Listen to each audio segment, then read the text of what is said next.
Good morning. रोज एक लिंबू घेतल्यावर खाल्ल्यावर शरीरात कोणते कोणते बदल होतात हे आता आपण बघूयात. रोज एक लिंबू खाण्यामुळे अत्यंत फायदेशीर आपल्या शरीरासाठी ते ठरू शकतं. त्याच्यामध्ये व्हिटॅमिन आणि अँटीऑक्सिडंटचा स्रोत खूप उत्तम असतो. लिंबामध्ये भरपूर व्हिटॅमिन सी असतं, जे रोगप्रतिकारक शक्ती वाढवतं, इम्युनिटी मजबूत करतं आणि संसर्गजन्य आजारांपासून आपलं ते संरक्षण करतं. सकाळी कोमट पाण्यामध्ये अनेक जणांना लिंबू पिळून घेण्याची सवय असते. त्यामुळे काय होतं, तर शरीरातली जे टॉक्सिक किंवा विषारी पदार्थ असतात ते निघून जातात. लिंबू यकृतालासुद्धा खूप छान आहे. पित्तरस तयार करण्यासाठी हे उत्तेजित करत असतं, ज्यामुळे पचन सुलभ होतं आणि अपचनाचा त्रास कमी होतो. तसंच व्हिटॅमिन सी कोलाजनच्या निर्मितीसाठी भयंकर आवश्यक असतं. त्यामुळे त्वचा लवचिक आणि तरुण राहते.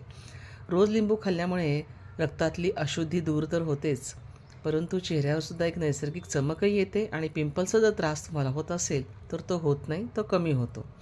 त्याचप्रमाणे लिंबू हे पाणी शरीरातील मेटाबॉलिझम वाढवतं आणि ज्यामुळे चरबी आपली जी असते ती चरबी जळून जाते. त्याची प्रक्रिया फार लवकर वेगाने होते आणि आपण सडपातळ होतो.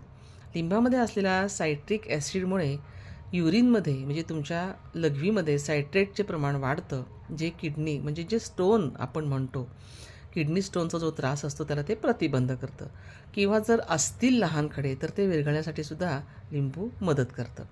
लिंबू खाताना काही पथ्य मात्र पाळायचे आहेत. लिंबू थेट दातांनी कधी चावून खाऊ नये, कारण त्यातील जे आम्ल असतं त्याच्यामुळे दाताचं जे कवच असतं ते खराब होतं, त्याच्यावरचं जे एनॅमिल असतं ते निघून जातं.